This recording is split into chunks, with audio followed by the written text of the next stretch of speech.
He hadn't seen her in over 20 years. But one day, while walking through the Coronation market, he heard a familiar laugh, sharp, musical, filled with fire.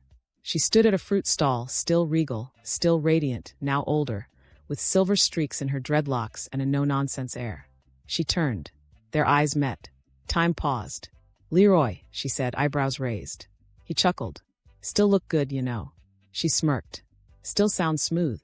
He didn't answer, just smiled. They sat at a small restaurant nearby, sharing soup and silence. He told her about the heart diagnosis, about his slow fading. She listened, hands wrapped around her teacup, eyes glassy but firm.